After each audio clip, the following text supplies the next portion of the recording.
Amara's voice cracked through the marble hall like a whip. Enough!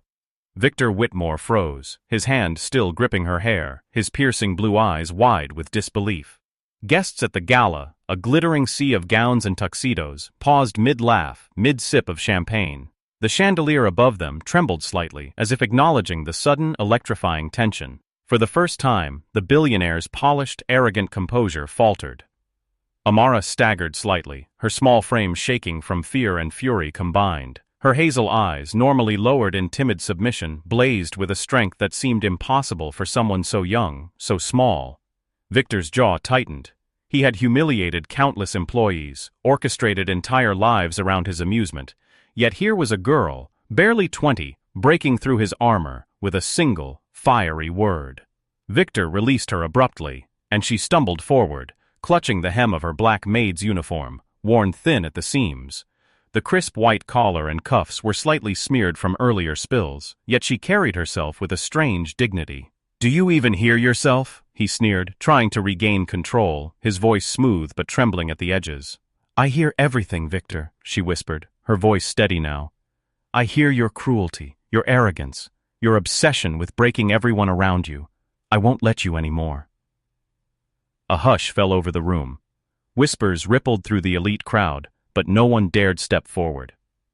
Everyone had witnessed Victor's dominance for years. The perfect facade of a young, ruthless, beautiful tycoon who controlled his world with charm and fear. But now, his world seemed suddenly brittle. Amara took a slow breath, her body trembling yet upright. Her mind flashed to the months she had spent at Whitmore Manor, slipping on polished floors, enduring biting comments about her clumsiness. The endless tasks that left her hands raw and her spirit nearly crushed. She had been invisible, small and dispensable, but never weak. Victor stepped toward her, his tailored navy suit cutting a sharp line against the opulent gold of the ballroom. His eyes, normally so sharp, now darted nervously as if recalculating the universe around him. "Do you think you can speak to me like that?" His voice, though calm, carried an undertone of panic, a tone Amara had never heard before. "I don't think. I know." She straightened her back, feeling the warmth of her heartbeat like a drum in her chest. "You've dragged me, humiliated me, and laughed at my mistakes for far too long, but I am not yours to break." Her words lingered, heavy and bright, the room vibrating with the raw truth.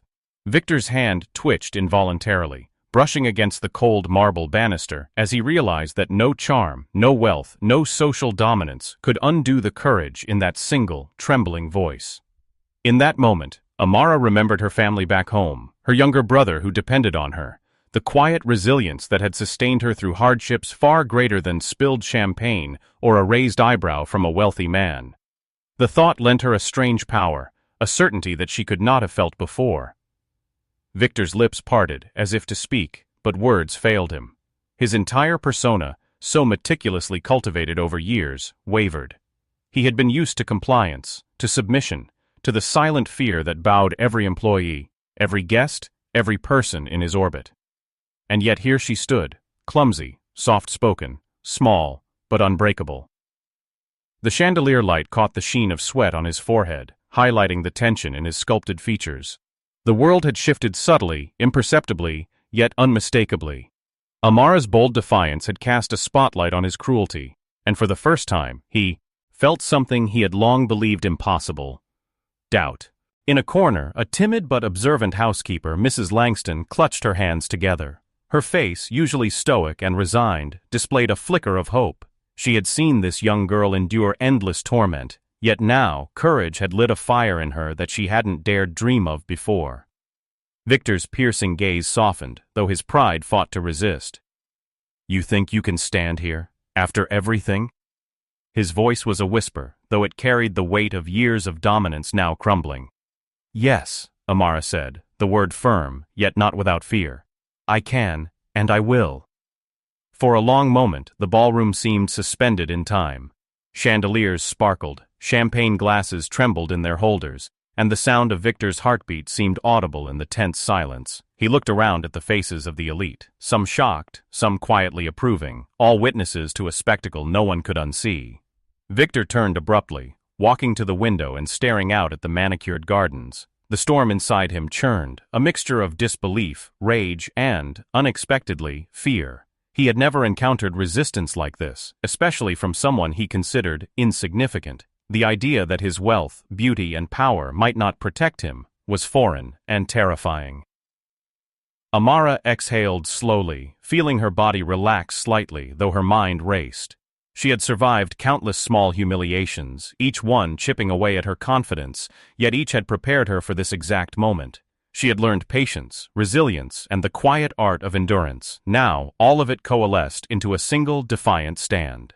The gala, once a celebration of wealth and status, had transformed into an arena of confrontation, a moral battleground where cruelty and dignity collided. And in that collision, one thing became painfully clear. Victor Whitmore's reign of terror over those weaker than him was far from unassailable. He turned back to her, eyes narrowed, jaw tense, but no words came. Amara's single scream, the courage in her trembling frame, had cracked the veneer of invincibility he had worn like armor. And for the first time he felt the raw, unsettling awareness that power is never absolute, and that some hearts, no matter how fragile in appearance, cannot be broken. Amara lowered her gaze briefly, steadying herself. She could feel the weight of the room upon her, but it no longer intimidated her. She had spoken, she had stood, she had survived, and for the first time she sensed a shift not only in the household but in herself. Victor Whitmore, the young, handsome billionaire who had believed himself untouchable, was staring at her now with an unfamiliar expression, the first flickers of vulnerability. And for Amara, that was the beginning of a long journey, one that would challenge him, transform her, and ultimately decide who would walk the corridors of Whitmore Manor with dignity and power. The room exhaled quietly, collectively holding a breath it hadn't realized it was holding. And in that silence, Amara understood something vital. Courage often arrives in the smallest, quietest forms, but its impact can echo through the grandest halls. The next morning, the manor was heavy with tension, the kind that sinks into the walls and refuses to leave. Amara moved quietly through the vast, sunlit corridors, her footsteps echoing softly on polished marble. The breakfast room, usually filled with the clatter of silverware and Victor's sharp, commanding voice, was subdued. Guests from the gala had departed, whispers trailing behind them like shadows, carrying fragments of the previous night's confrontation.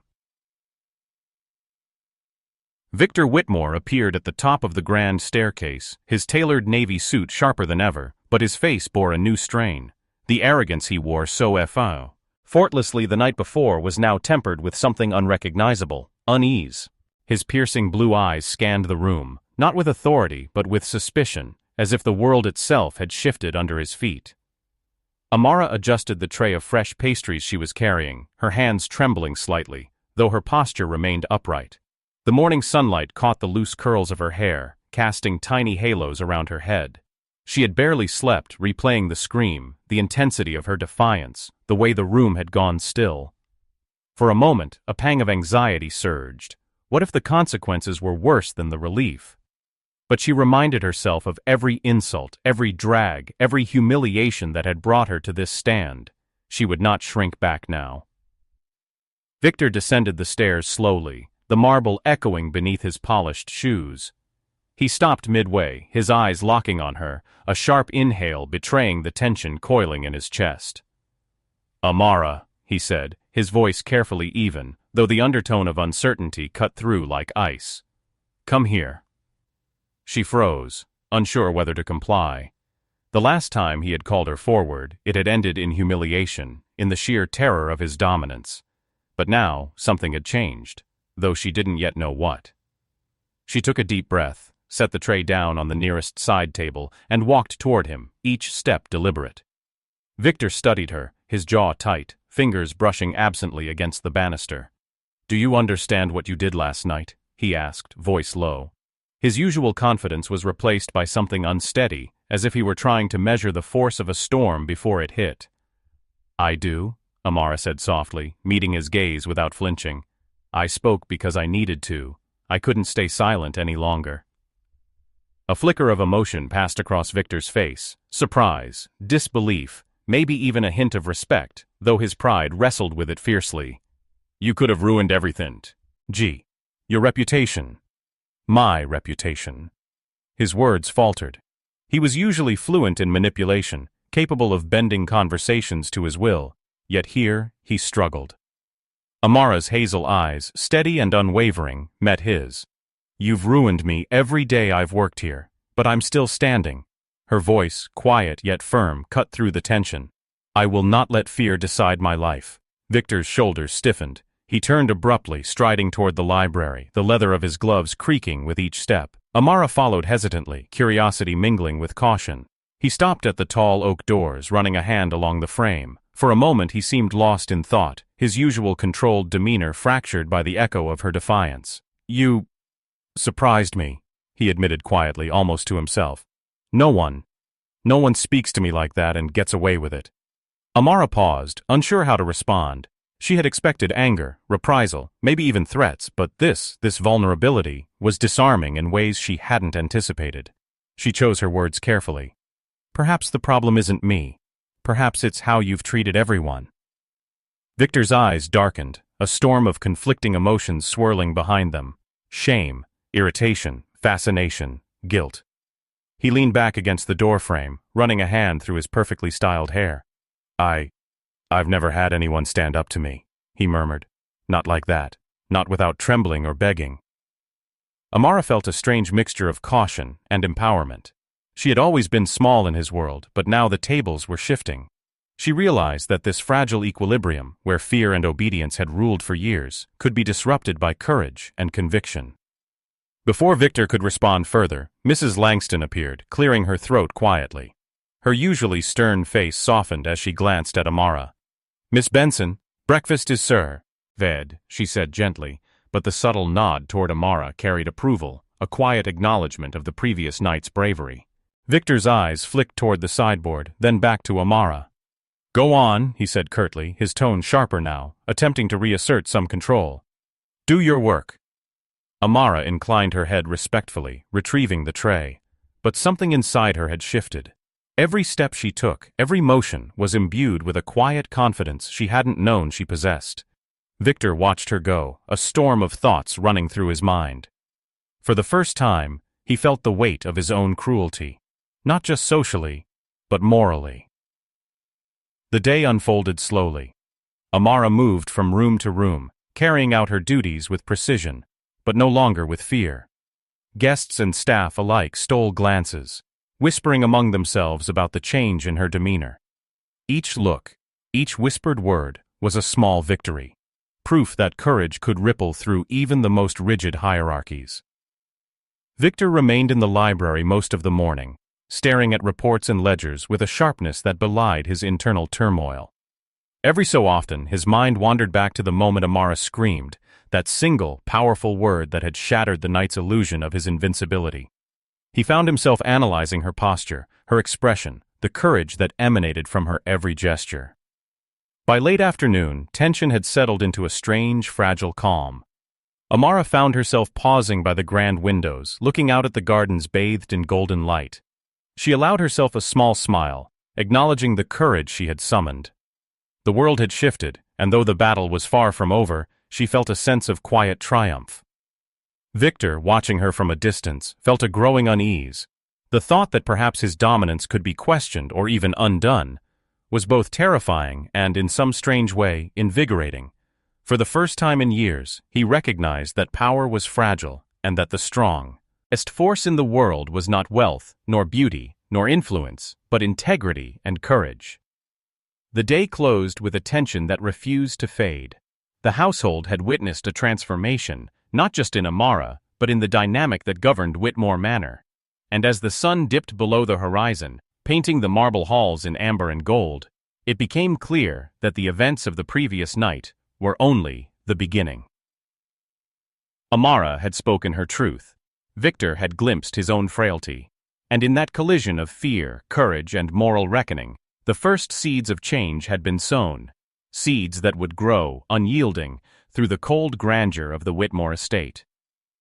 The next week at Whitmore Manor was suffused with a tension that felt almost palpable, like electricity hovering in the air before a storm. Amara moved through the halls with a quiet purpose, her once clumsy steps now measured, deliberate. Every task, dusting the ornate chandeliers, arranging silverware, polishing crystal decanters, was performed with a precision that belied her age, and yet, beneath the surface, her mind raced with the memory of Victor's blue-eyed glare and the weight of the previous night's confrontation. Victor Whitmore, on the other hand, had become an unpredictable force within his own home. His piercing eyes, once cold and calculating, flickered with a strange uncertainty. He watched her from afar, sometimes for minutes at a stretch, as if trying to decode a language he had never had to understand before. Courage unmasked, dignity unbroken, and fear refused. The tension came to a head during the midweek luncheon, an event that Victor had meticulously planned to entertain a group of potential investors.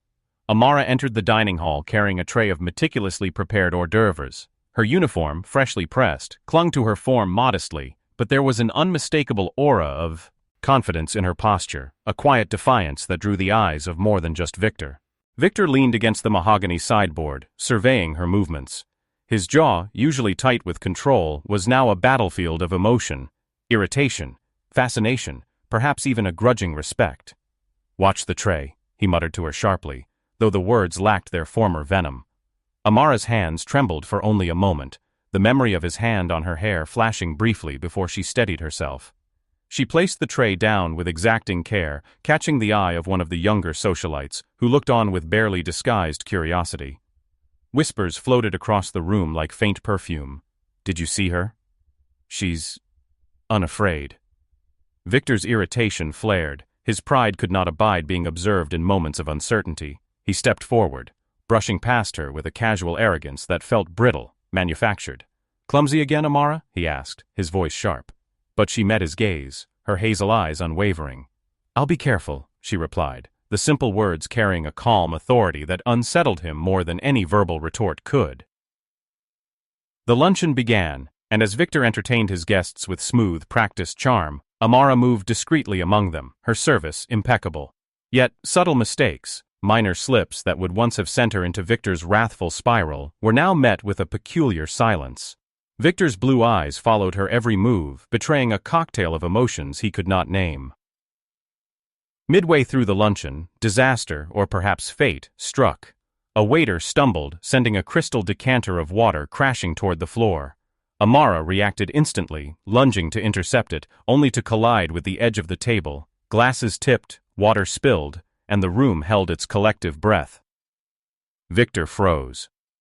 For a split second, the old ritual seemed to be repeating: humiliation, anger, spectacle. But instead of the usual roar of authority, he found himself rooted to the spot, powerless to act. Amara, flushed and wide-eyed, looked up at him, expecting the familiar storm of rage. And then she spoke, her voice calm but edged with steel. "It's all right. I've got this." Something in Victor's chest tightened. The room, still suspended in the shock of the moment, watched her recover with grace, swiftly cleaning the spill, stabilizing the table, and resetting the glasses with a practiced care that seemed almost impossible given her earlier clumsiness. The subtle efficiency of her movements, combined with the courage radiating from her, cast a new light over the household and the assembled guests. Victor's jaw clenched, and a flicker of doubt crossed his face. He had spent so long training the world to obey him, to shrink before his charm and cruelty, that the sight of a young maid asserting herself with quiet composure left him unmoored. He realized, in a chilling instant, that her courage was contagious, subtle, dangerous, impossible to ignore. Mrs. Langston, standing in the corner, allowed herself a small smile. "Well done, Amara," she whispered, just loud enough for a few others to catch. Her eyes, previously dulled by years of silence and servitude, gleamed with newfound admiration. Victor turned sharply, masking his internal chaos with a forced laugh. "Impressive," he said, the word tasting foreign on his tongue. "You handled that well." Amara merely nodded, a flicker of satisfaction crossing her features.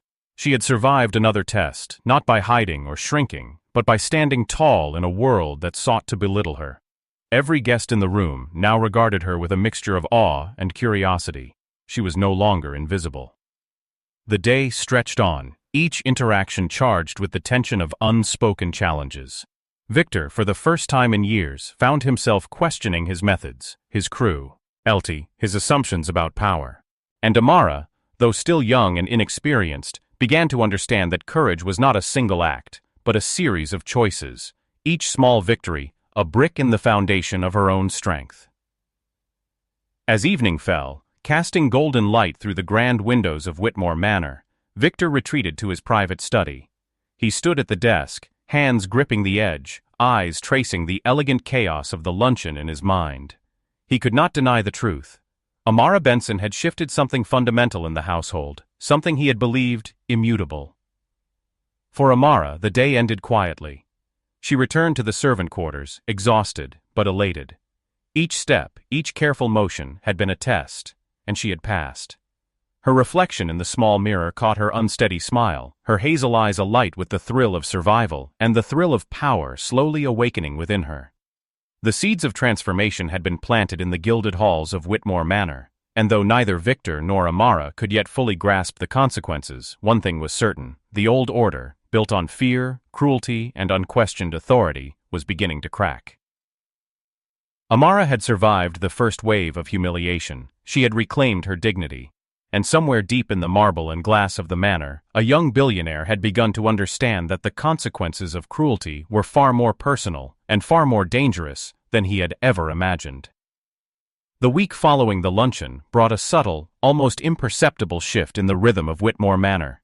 The marble floors still gleamed, the chandeliers still sparkled, but beneath the surface, tension coiled like a serpent, waiting for the right moment to strike. Amara moved through her duties with a growing quiet confidence, though her heart still fluttered at the sight of Victor Whitmore, whose blue eyes seemed to follow her every move with an intensity that was both unnerving and fascinating. Victor's inner turmoil was becoming increasingly visible. He had always thrived on control, on bending those around him to his will with a single word, a single glare.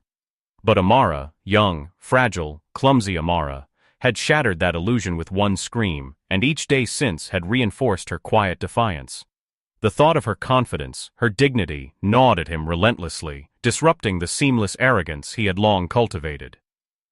The tipping point arrived on a brisk Thursday evening. The Whitmore estate hosted a private cocktail gathering for influential socialites and business magnates. Victor, as always, was the center of attention, his charm dazzling, his laughter polished, his words dripping with authority. Amara moved among the guests, serving drinks, her movements fluid and precise, yet subtle errors, truly accidental, began to accumulate. A slight spill here, a misaligned glass there. Normally, these would have earned her a public scolding, perhaps even humiliation in front of the very guests he now entertained. Victor noticed immediately. His eyes sharpened, and his jaw clenched. He crossed the room, intercepting her before she could reach the next group of guests. "Benson," he said, the single word slicing through the ambient music like a knife. She froze, gripping the tray tightly, and lifted her eyes to meet his piercing gaze. "Yes, sir?" Her voice was calm, but there was an unmistakable edge of fear, tempered now with defiance. Victor stepped closer, his tailored suit brushing against the soft fabric of her uniform. "Do you think I won't notice these mistakes?" His voice was low, controlled, but underneath simmered an emotion he could not suppress, fury mixed with panic. "Do you think you can embarrass me in front of my guests and walk away unscathed?" Amara held his gaze.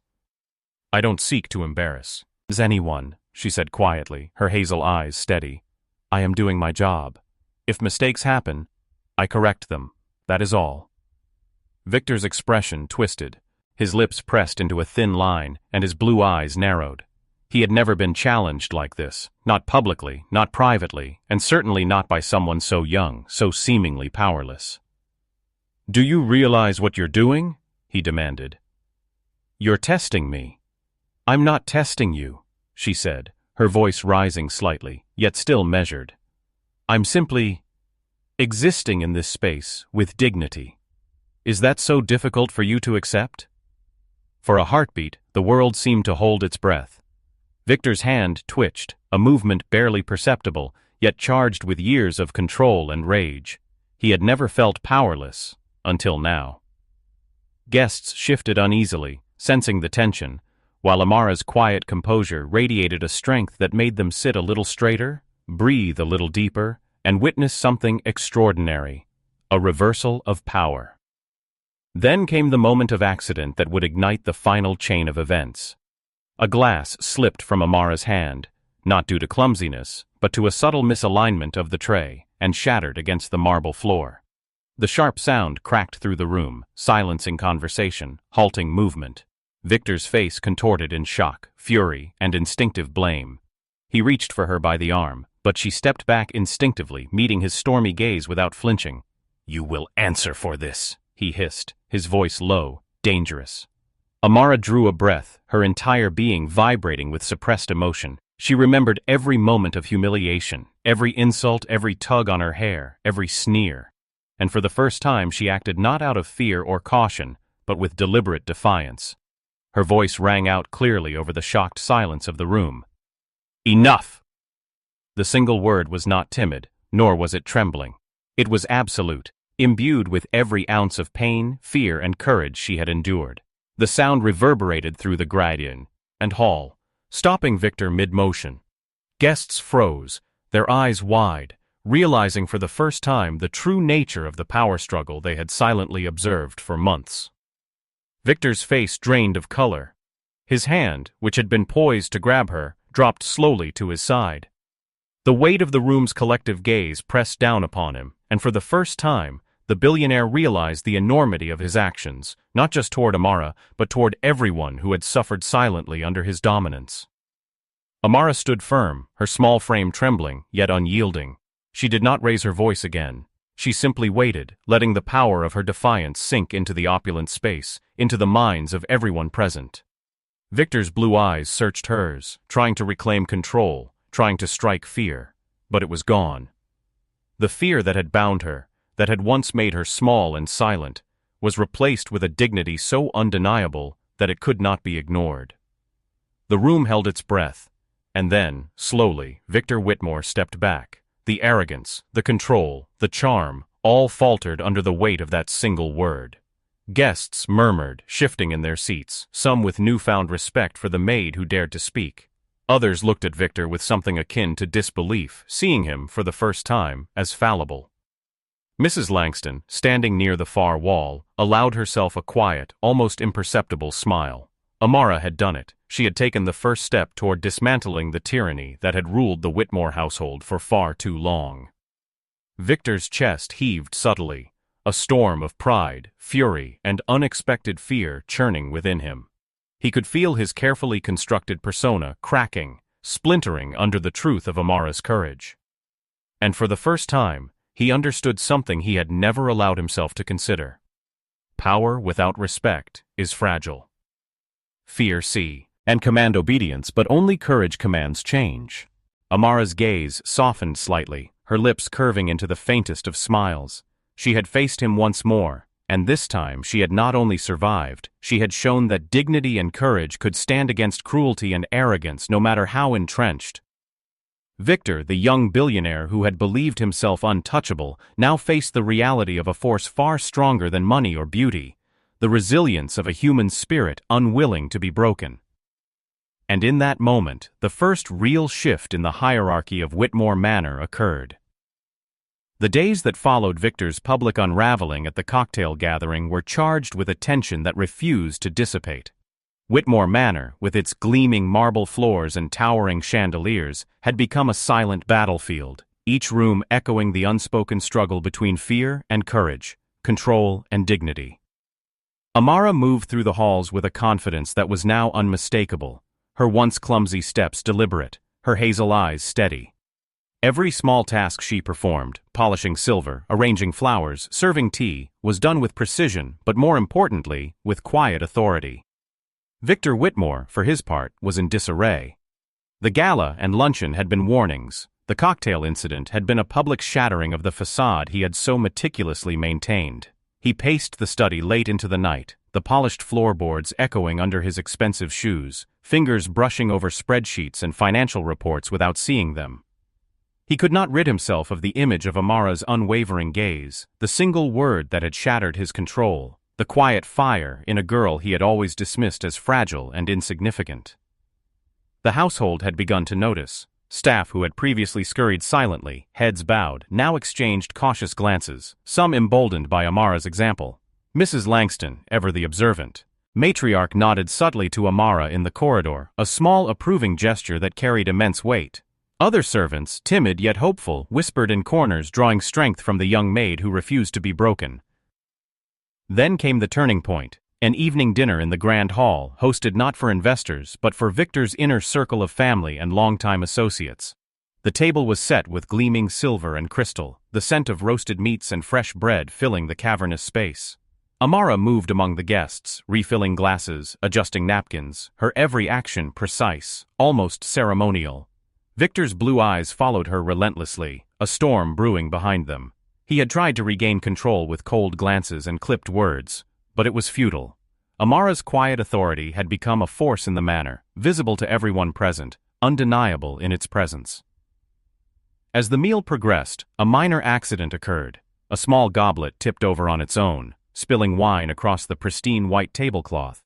The guests gasped, anticipating Victor's usual outburst, but he did not move immediately. He glanced at Amara, whose hands flew instinctively to catch the spill, steadying the goblet and wiping the table with the elegance of someone who had anticipated the chaos before it even happened. The room held its breath. Victor's lips parted as if to scold, but no words came. He realized with a growing panic that the power he had wielded so effortlessly was slipping, not due to Amara's skill alone, but because she had refused to fear him. She was no longer the trembling, clumsy girl he had tormented. She was something stronger, something he could not touch without revealing his own fragility. For a fleeting moment, the billionaire's facade cracked entirely. He rose abruptly, excusing himself from the table, striding toward the balcony where the moonlit it glinted off the manicured gardens. His hands gripped the stone railing, knuckles white. He could feel the tension coiling in his chest, the growing awareness that the world was no longer under his control, at least not entirely. Amara, sensing the shift, paused by the sideboard, her hazel eyes meeting the subtle glances of the other staff. The unspoken acknowledgement in their eyes bolstered her. She had survived countless humiliations, endured public shaming, and now, each small success fortified her spirit. Victor's breath came in shallow bursts, the cool night air failing to calm him. He realized something essential.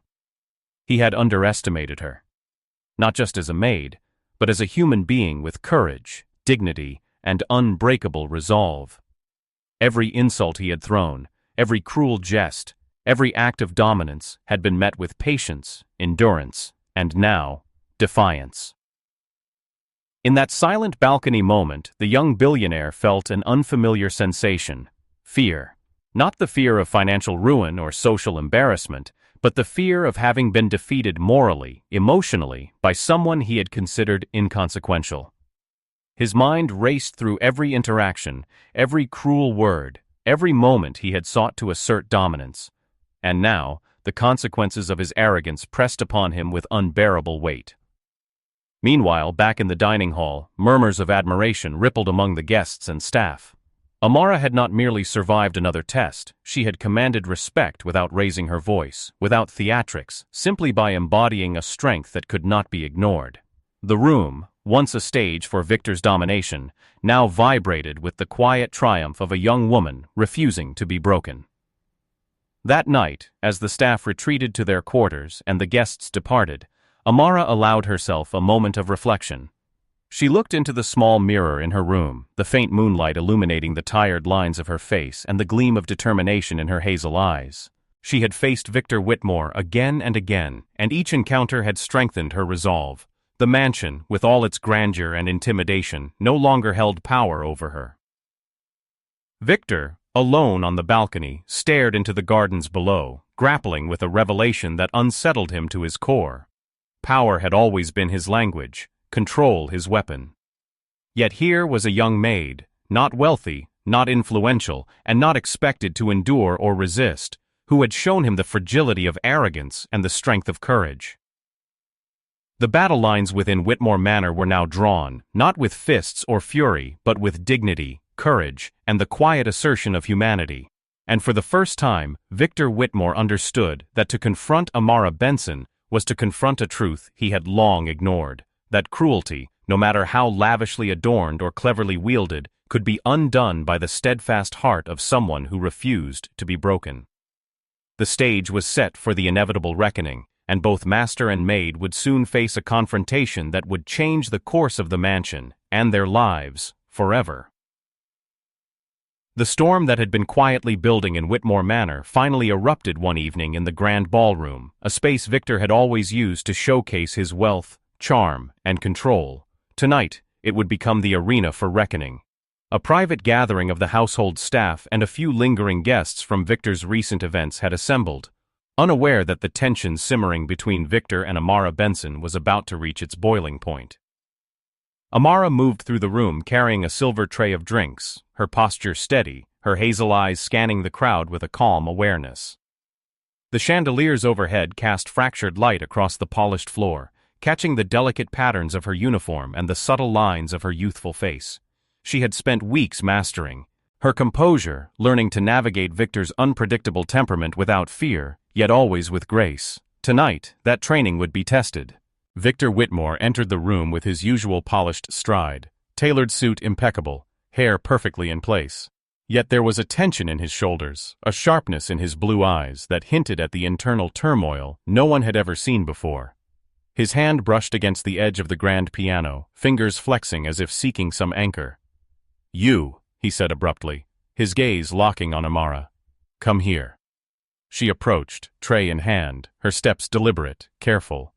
"Yes, sir?" Her voice, steady yet unyielding, carried an air of dignity that seemed to momentarily unbalance him. Victor's lips pressed into a thin line, his control slipping despite his efforts. "Do you think last week absolves you of your mistakes?" His voice was sharp, each word measured but tinged with the raw vulnerability he refused to acknowledge. Amara held his gaze. "I do not believe in absolution for doing my job correctly, sir. Mistakes happen. I correct them. That is all I can do."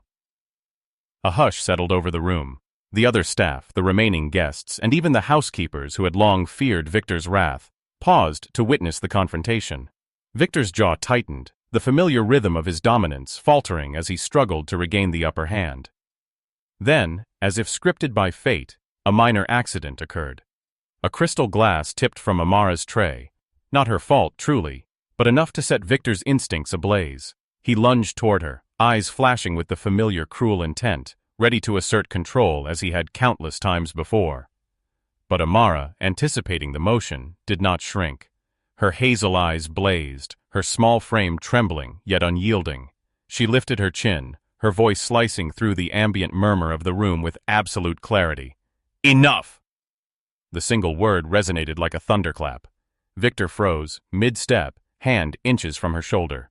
The room fell silent, the chandeliers above reflecting 1,000 tiny prisms of light onto the stunned faces around them. His own blue eyes widened in disbelief. Amara let the moment hang.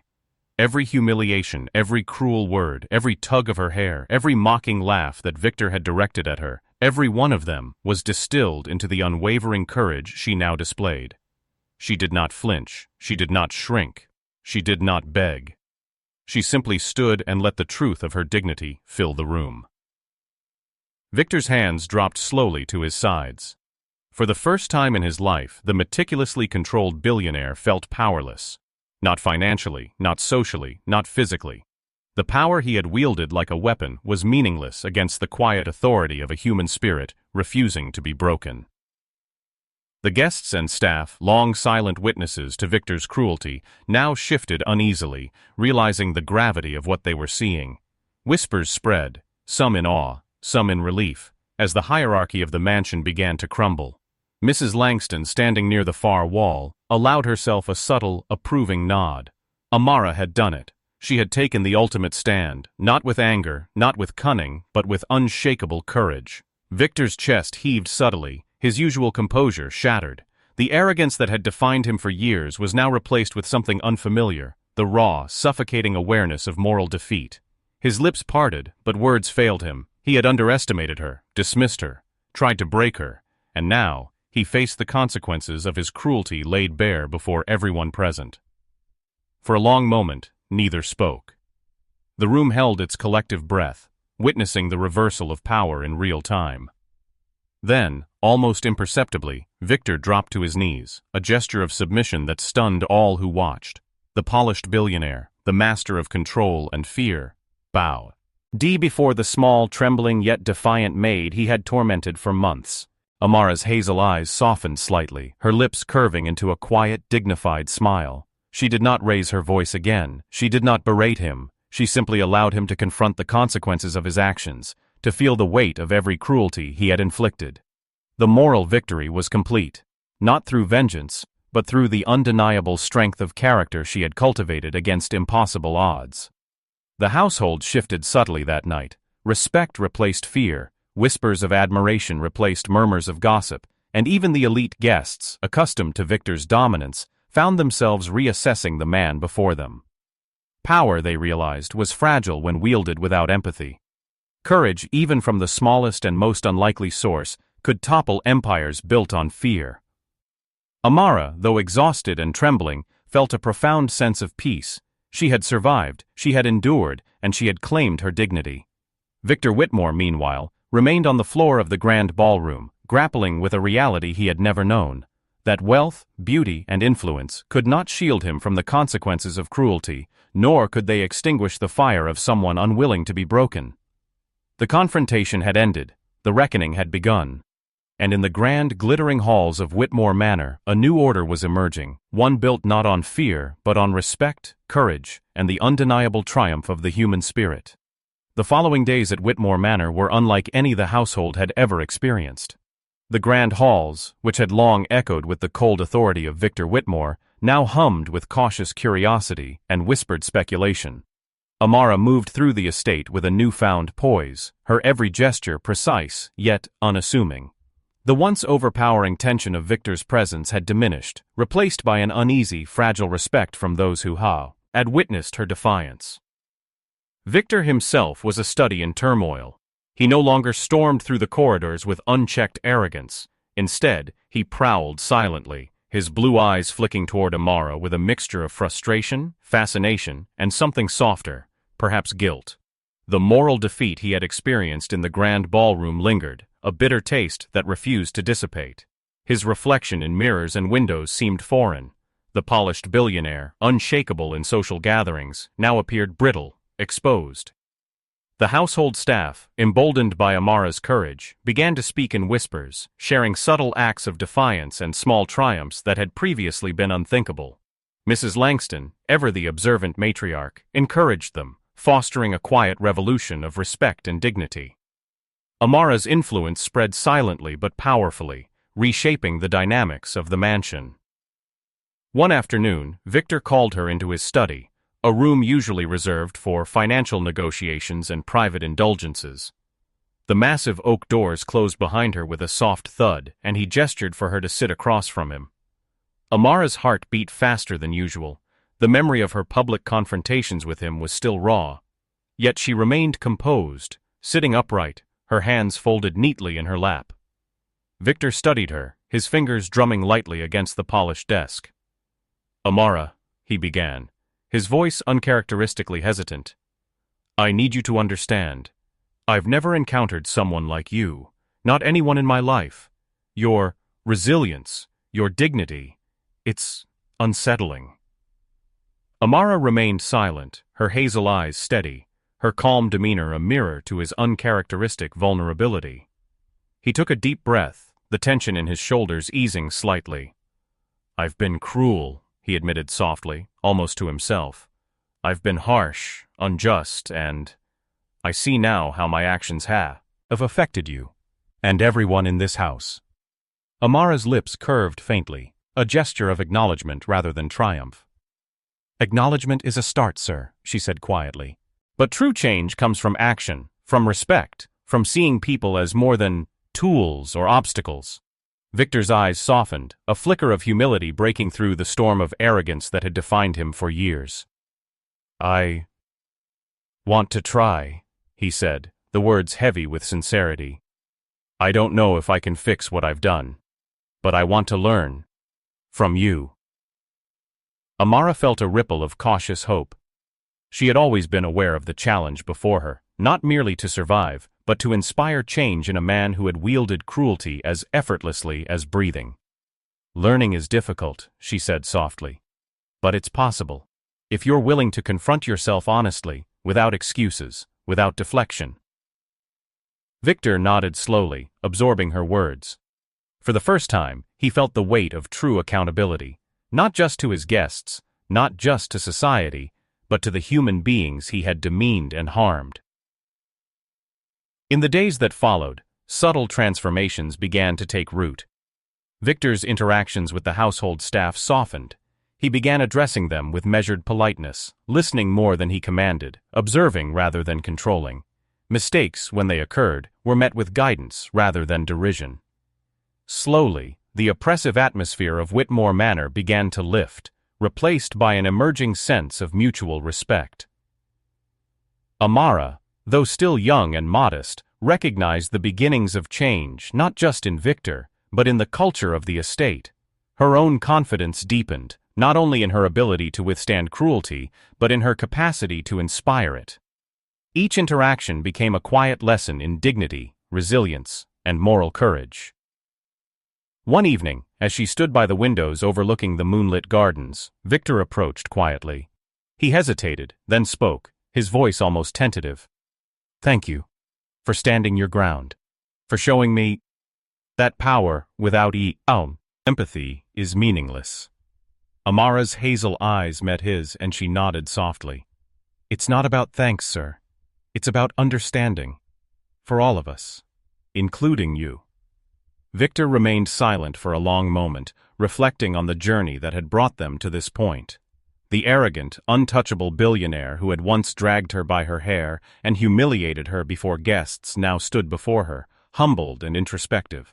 The balance of power had shifted, not through vengeance, but through courage, dignity, and the undeniable force of a human spirit, unwilling to be broken. As the moonlight bathed the marble halls, Amara felt a profound sense of closure. She had survived, endured, and transformed the very space that had sought to diminish her. And Victor Whitmore, for all his flaws, had begun the long, difficult journey toward redemption. Whitmore Manor, once a monument to fear and dominance, was quietly reshaping itself, stone by stone, gesture by gesture, under the influence of a young maid who had refused to be broken. And in the stillness of that night, both master and maid understood something essential.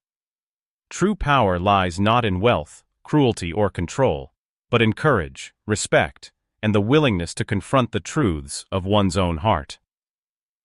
The days that followed brought a fragile calm to Whitmore Manor, but beneath the surface, subtle tensions simmered, less of fear, more of introspection. Amara moved through the grand halls with a grace born of quiet defiance. Her once clumsy steps were now assured, her hazel eyes scanning the corridors with a calm vigilance. The household staff, emboldened by her courage, began to carry themselves with dignity, no longer shrinking at Victor's approach. Victor Whitmore, meanwhile, was navigating uncharted territory. The public humiliations, the cocktail incident, and Amara's unwavering courage had stripped him of his habitual arrogance. He prowled the manor in a restless haze, meticulously reviewing reports, but his mind was consumed less by business than by the realization of how deeply he had misused his power. For the first time he questioned not just Amara's worth, but the worth of his own moral compass.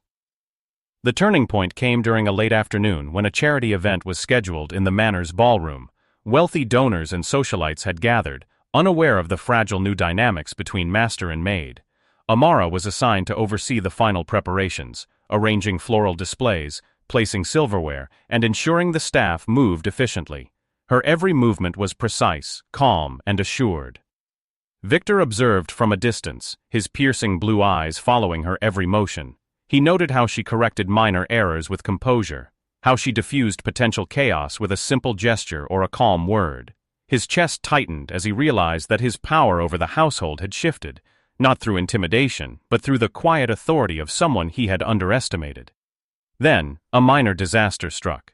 A candelabra tipped slightly, threatening to spill wax over the polished wooden floor and the delicate table settings. A collective gasp echoed across the room, and all eyes turned to Amara. Without hesitation, she stepped forward, catching the falling candelabra and stabilizing it with steady hands. Her small frame trembled from the effort, but her expression remained composed. Victor froze. For years he had ruled through fear, humiliation, and absolute control. Yet here was a young maid, barely 20, small and gentle, managing a crisis with skill, courage, and dignity. He felt a disorienting mixture of awe, frustration, and something he had never allowed himself to feel: humility. "Amara," he murmured, stepping forward, though his voice lacked the usual edge of command. She looked up, hazel eyes meeting his, and held his gaze without flinching. "You don't need to say anything, sir," she replied quietly. "I only do what must be done." In that moment, the Ruwayipan seemed to hold its breath. Guests, staff, and even Victor's longtime associates observed the scene, witnessing not a conflict, but a quiet shift in the balance of power. The young maid, once the object of derision, now emanated a strength that could not be ignored. Victor exhaled slowly, the tension in his shoulders easing for the first time in months. He realized the truth: dominance achieved through cruelty was fragile. Respect earned through courage was enduring. And Amara Benson, in her small, deliberate actions, had taught him a lesson no wealth or influence could provide.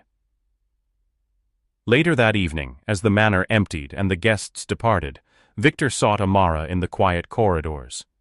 He found her pausing by the grand staircase, the moonlight catching the gentle curl of her hair and the glimmer in her eyes.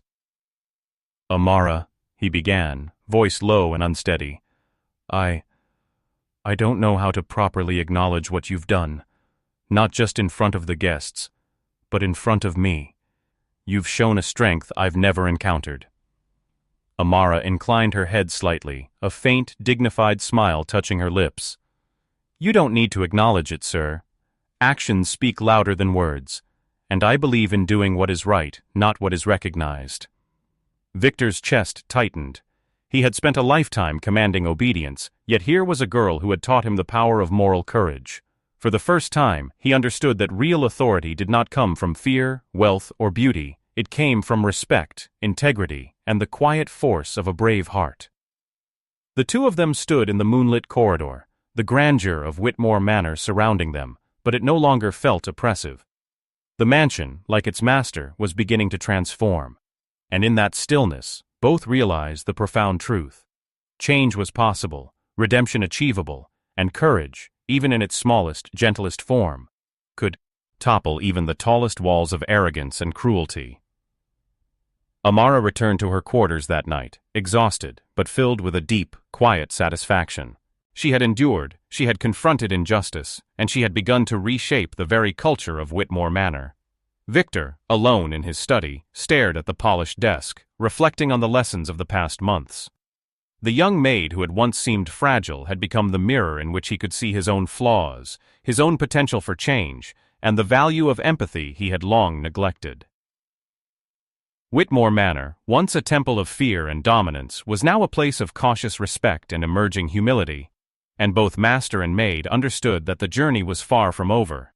But for the first time, it was a journey they would walk with open eyes, honest hearts, and a shared recognition of the power of courage and integrity. The days at Whitmore Manor had settled into a rhythm that was unfamiliar yet deeply satisfying.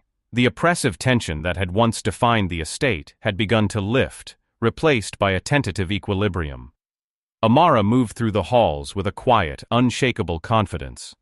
Her steps were deliberate, her hazel eyes scanning every room with awareness, every movement measured but natural. She no longer flinched at Victor's presence, nor did the staff shrink when he passed. The manor was slowly transforming under her subtle influence. Victor Whitmore, meanwhile, struggled with an unfamiliar and disquieting awareness. The lessons Amara had forced upon him, the power of courage, the fragility of fear-driven authority, resonated relentlessly in his mind. He prowled the marble corridors at odd hours, his tailored suits immaculate, but his expression troubled, as if each step reminded him of his own moral failings. For the first time, he experienced the vulnerability of being judged not just by society, but by someone whose life he had tried to control and diminish. The turning point came on a storm-laden evening, when Victor had organized a formal dinner with his board of trustees and a few key investors. The mansion was illuminated with candlelight, the grand chandeliers reflecting in the polished floors. Amara, assigned to coordinate the service, moved through the room with an effortless grace, carrying trays laden with glasses of fine wine, silver cutlery, and delicate hors d'oeuvres. Victor watched from a distance, his piercing blue eyes tracing her every movement. Each step she took, each correction of a minor misalignment, reminded him that control was not something he could simply enforce. She had mastered the art of quiet authority, commanding respect through composure and competence rather than fear. As the dinner progressed, a small catastrophe unfolded. A tray tilted, a glass teetered dangerously at the edge. Time seemed to slow as the wine threatened to spill across the immaculate white tablecloth, the murmurs of the assembled guests growing louder. Amara, without hesitation, adjusted her hold, stabilized the glass, and restored balance with careful precision. Victor felt a tightening in his chest. For years he had relied on fear and intimidation to maintain dominance. Now he watched a young maid, barely 20, gentle and often clumsy, command the attention and admiration of every person in the room through nothing but skill and poise. The realization struck him. True power lay not in wealth or fear, but in respect, integrity, and courage. Amara, he whispered to himself, a rare vulnerability threading his usually commanding tone. He stepped closer, just enough to be noticed, and watched as she continued her work with unwavering focus. How? The question was incomplete, unformed, an acknowledgement of the impossible force she represented. Amara glanced briefly at him, hazel eyes steady and unwavering. "It's only about doing what's right," she said softly, almost to herself, yet he heard every word. "No, it's what's expected, not what's feared. What's right." The guests, long accustomed to Victor's unyielding presence, sensed the subtle shift. Whispers spread, and curious eyes followed Amara as she moved. The young maid, once invisible and underestimated, now carried herself with an authority that could not be ignored. Even Victor's closest associates were forced to confront the undeniable. The balance of power in Whitmore Manor had irrevocably changed. Later that night, as the mansion emptied and the guests departed, Victor found himself walking the quiet corridors alone. He stopped outside Amara's quarters, hesitating. The memory of her courage, the firmness in her gaze, and the lessons she had imparted in silence weighed heavily upon him. "Amara," he said softly when she opened the door, the moonlight casting a halo around her dark curls. I don't know if I can ever fully make amends, but I want to. I want to change. Because of you. Because of everything you've shown me." Amara's expression softened, though her posture remained upright and poised. "Acknowledgement is a start, sir," she replied quietly. "But true change requires action, not just words." Victor nodded, understanding the depth of her meaning. He had long relied on his wealth, his charisma, and his dominance to manipulate outcomes. Now he realized that integrity and courage, qualities Amara embodied effortlessly, were the true measures of character. The weeks that followed were subtle but profound.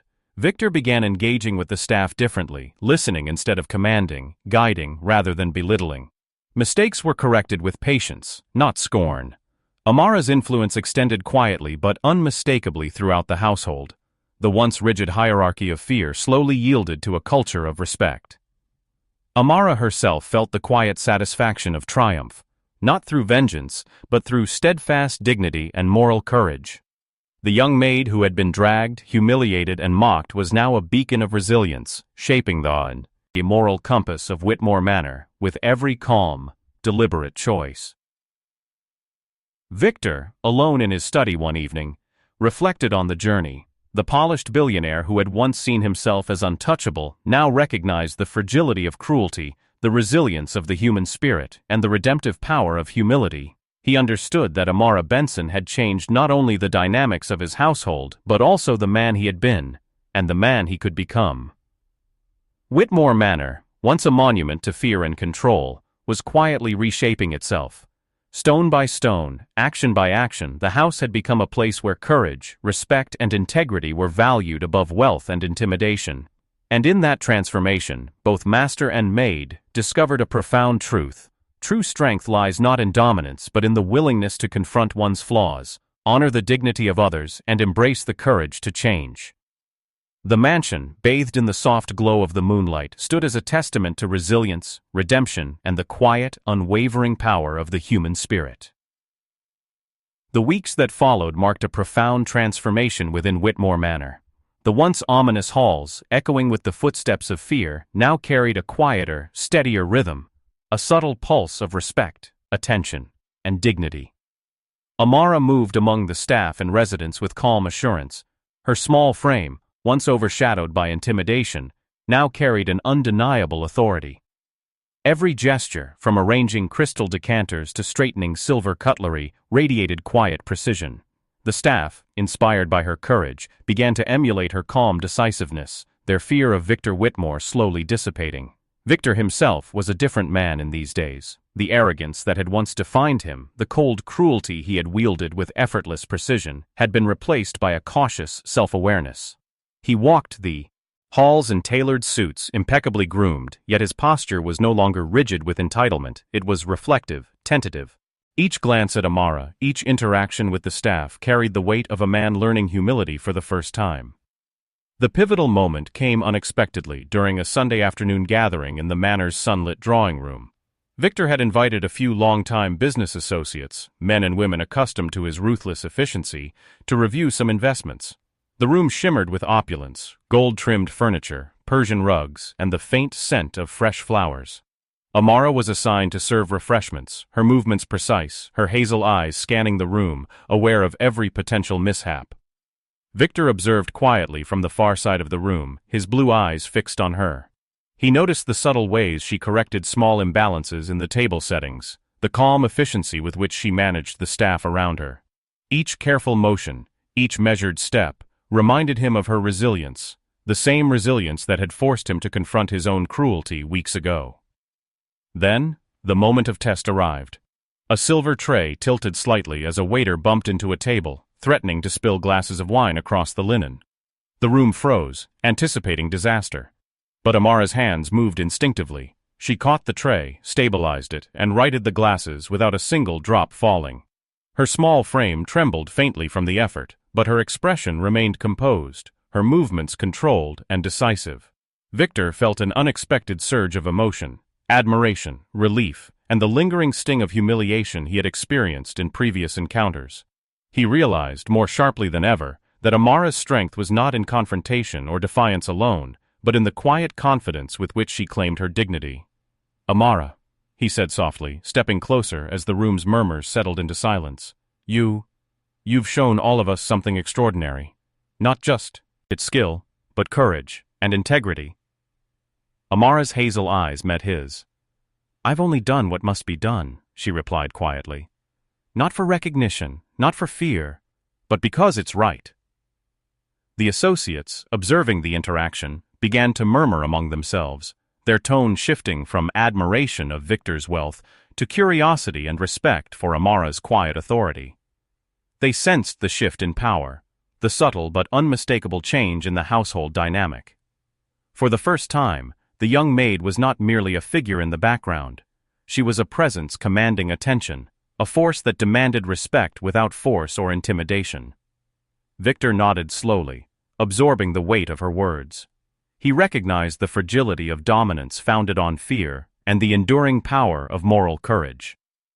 Each moment spent observing Amara reinforced the truth he could no longer ignore. Wealth, charm, and control were insignificant without respect and empathy. That evening, after the guests had departed, Victor sought Amara in the quiet corridors of the manor. She stood by the balcony overlooking the moonlit gardens, the silver light glinting off her dark curls. "Amara," he said quietly, voice uncharacteristically soft, "I want to thank you for everything. Not just for the way you manage this house, but for the way you've taught me what true strength and dignity look like." Amara inclined her head, a faint but resolute smile touching her lips. "Actions speak louder than words, sir.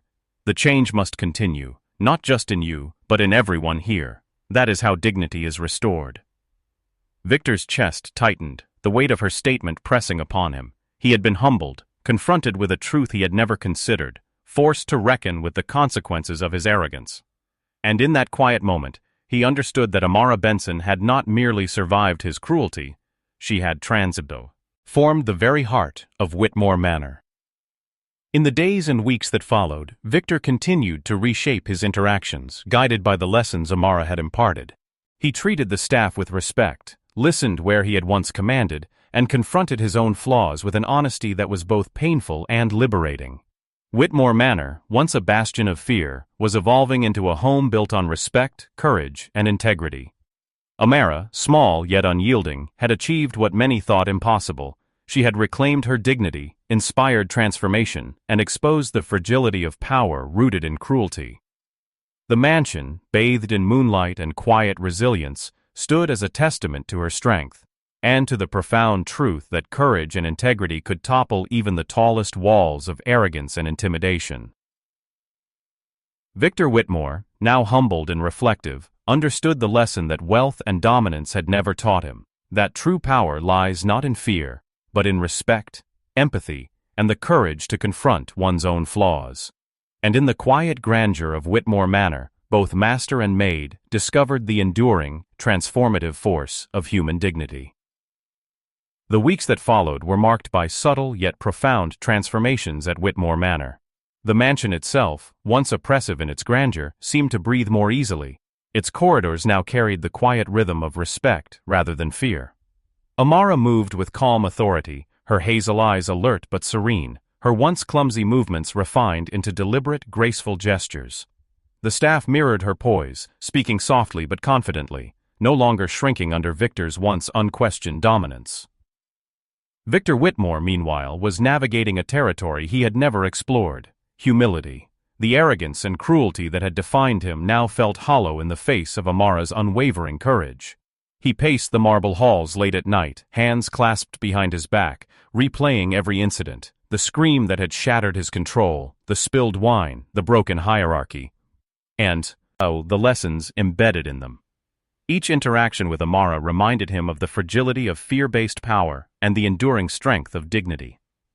The turning point of this transformation arrived during a grand charity gala held in the Whitmore Ballroom. Influential donors, socialites, and media personalities had gathered, expecting the usual display of Victor's charm and wealth. Amara was tasked with overseeing the staff and coordinating service, a responsibility she executed with meticulous care and calm efficiency. Victor observed her from across the room, his sharp blue eyes noting how she anticipated potential accidents, corrected errors before they occurred, and managed the staff with quiet authority. Each gesture, each measured step, reinforced what he had already begun to understand. She was a force shaped not by defiance alone, but by resilience, integrity, and unwavering moral courage. As the evening progressed, a minor disaster struck. A tray of champagne glasses teetered dangerously as a waiter accidentally brushed past. Gasps echoed through the room, and the assembled guests froze. Amara moved instantly, steadying the tray with steady hands and adjusting the glasses with practiced precision. Not a single drop spilled. Her small frame trembled slightly from the effort, yet her expression remained composed and calm. Victor felt an unexpected surge of admiration, and an echo of past humiliation. For years he had relied on fear, intimidation, and ruthless control to maintain authority. Yet here was a young maid, barely 20, displaying mastery and courage that commanded attention without coercion or threat. He understood, in a painful clarity, that true power lay in respect and integrity, not in fear or wealth. The guests murmured among themselves, sensing the shift. The young maid, once invisible, had become the center of admiration, not through wealth, or status, but through competence and courage. Victor, standing silently, absorbed the weight of the moment. The realization settled over him. He had underestimated her at every turn, and her moral authority now overshadowed his former dominance. Later that night, as the mansion emptied and the last guest departed, Victor sought Amara in the quiet of the grand corridor. Moonlight spilled through the tall windows, illuminating her dark curls and the thoughtful expression on her youthful face. "Amara," he said softly, his voice unusually vulnerable, "I can't thank you enough. Not just for managing the house, but for showing me what true strength looks like. Courage, dignity, integrity." Amara's hazel eyes met his, steady and unwavering. "Thank you is not necessary, sir," she replied. The real work is in sustaining that dignity, not just receiving recognition. Change is a daily act, not a single gesture. Victor nodded, feeling the truth of her words resonate deeply. He had spent a lifetime wielding authority, wealth, and control, yet none of these had ever taught him the power of humility, empathy, and courage. He understood at last that Amara had not merely survived his cruelty, she had transformed him, and by extension, the entire household. The following weeks solidified the new order. Victor engaged with staff respectfully, guided rather than demanded, and listened instead of issuing commands. Amara's quiet authority continued to shape the household's culture. The fear and tension that had once dominated were replaced by respect, collaboration, and a shared sense of purpose. One evening, standing together on the balcony overlooking the moonlit gardens, Victor spoke again, his tone reflective. "I never imagined I would learn so much from someone so young, someone I once tried to belittle. You've taught me more about strength, courage, and leadership than anything else in my life." Amara allowed a small, dignified smile. "And you've shown that even those who have fallen into cruelty can learn if they're willing to see the truth in front of them." In that quiet moment, the mansion seemed to exhale. Whitmore Manor, once a temple of fear and dominance, had been reshaped by a young maid's courage and dignity. Victor Whitmore, once ruthless and untouchable, had begun the arduous journey of redemption. And Amara Benson, resilient, unbroken, and quietly powerful, had secured not only her own dignity, but the moral foundation of the estate itself. The balance had shifted, quietly but irrevocably. Courage and integrity had triumphed over cruelty, humility had begun to replace arrogance, and the once imposing Whitmore Manor stood as a testament to the enduring power of the human spirit. The air in Whitmore Manor had shifted entirely. Where tension and fear had once dominated, a quiet respect now lingered like a gentle hum, felt in every polished corridor, reflected in every gleaming surface. Amara moved with serene authority, her small frame no longer overshadowed by the mansion's grandeur, her hazel eyes calm and observant. She carried herself with the quiet dignity that had undone Victor Whitmore's arrogance, her poise inspiring the staff and softening even the harshest corners of the household. Victor, for his part, was an unfamiliar sight in these days. The sharp arrogance, the icy control he had relied upon, was now tempered by reflection and humility. He still walked the halls in impeccably tailored suits, but his steps were slower, deliberate, thoughtful. Each glance at Amara reminded him of the lessons she had forced him to confront. Courage cannot be commanded, dignity cannot be bought, and cruelty will always reveal fragility beneath the surface. The catalyst for what would become the final reckoning arrived unexpectedly during a formal reception for a group of prominent business leaders.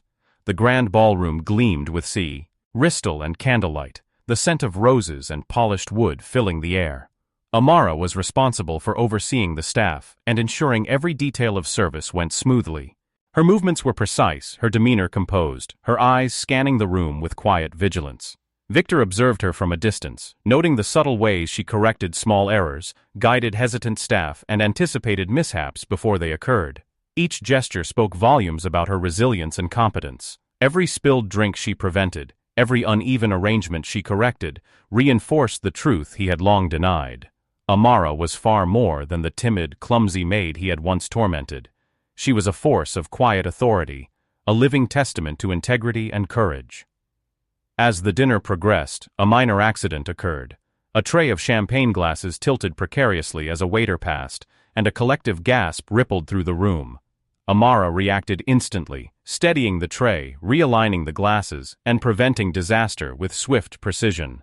Not a drop was lost. The guests, accustomed to Victor's dominance, were struck by the young maid's poise and competence. Whispers spread, acknowledging her authority, while Victor stood silently, absorbing the lesson once again. Power rooted in fear was fragile, but moral courage commanded respect effortlessly. Later, as the guests departed, Victor sought Amara in the quiet of the grand corridor. Moonlight streamed through the tall windows, illuminating her profile, her calm expression, and the dark curls that framed her face. "Amara," he said softly, his voice unusually humble, "I don't know if I can ever truly repay what you've done, not just for the household but for me. You've shown me what it means to be strong, to lead with integrity, to act with courage." Amara's hazel eyes met his, steady and unwavering. Recognition is not necessary, sir. True change is in what you do after the lessons are learned. It is in daily choices, in sustaining respect, and in living with dignity. Victor nodded, feeling too. The weight of her words settled deep within him. He had been forced to confront the consequences of his arrogance, to see the fragility of cruelty, and to understand that respect and empathy could not be commanded, they had to be earned. In the following weeks, Victor continued to transform the culture of Whitmore Manor. He treated staff with genuine respect, guided them with patience, and actively listened to concerns rather than issuing orders. The mansion, once dominated by fear and intimidation, became a place where courage, integrity, and dignity flourished. Amara, though small and young, had accomplished something extraordinary. She had survived relentless humiliation, faced cruelty without surrender, and ultimately reshaped the moral fabric of one of the most formidable households in the city. Her quiet authority inspired change, not through vengeance or conflict, but through unwavering courage and steadfast dignity. Victor, for all his wealth and influence, had learned the most difficult lesson of all: the power of humility, the value of respect, and the enduring strength of a human spirit that refuses to be broken. Whitmore Manor, gleaming under the soft glow of evening lamps and moonlight, stood as a monument not to fear or control, but to resilience, redemption, and the transformative power of moral courage. Amara Benson, small yet unyielding, had not only reclaimed her dignity, she had transformed an entire world that once sought to suppress her. And Victor Whitmore, once ruthless and untouchable, had begun to embrace the long, uncertain path toward genuine redemption. Together, they had discovered that true power is not held in wealth, cruelty, or dominance, but in integrity, courage, and the quiet, unshakable strength of the human heart. The final chapter unfolded on a crisp, golden morning. Whitmore Manor, bathed in the gentle light of dawn, seemed almost unrecognizable to those who remembered its oppressive atmosphere. The grand halls no longer resonated with fear. Instead, they carried the soft echoes of laughter, quiet conversation, and purposeful steps.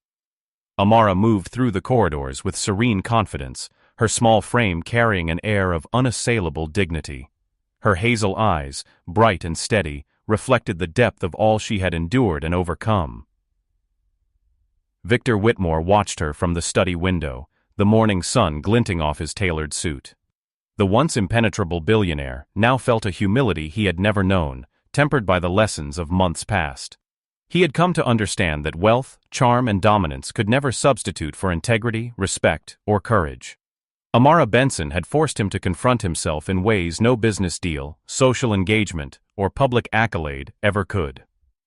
The day's schedule was simple but symbolic: a small gathering of staff and a few close friends to celebrate the completion of the manor's restoration project, an effort led quietly by Amara.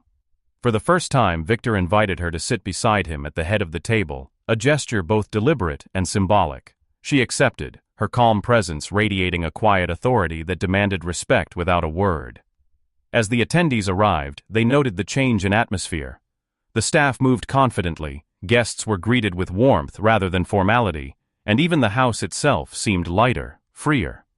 The power dynamics of Whitmore Manor had shifted irrevocably, anchored not in fear, but in mutual respect and dignity. Victor cleared his throat, addressing the room with an honesty that would have been unthinkable months ago. "I want to acknowledge the contributions of someone who has profoundly changed not just this household, but me," he said, his blue eyes meeting Amara's hazel ones. "Amara Benson has shown courage, integrity, and strength beyond her years. She has taught me that true leadership is not exercised through fear or wealth, but through respect, empathy, and unwavering moral courage."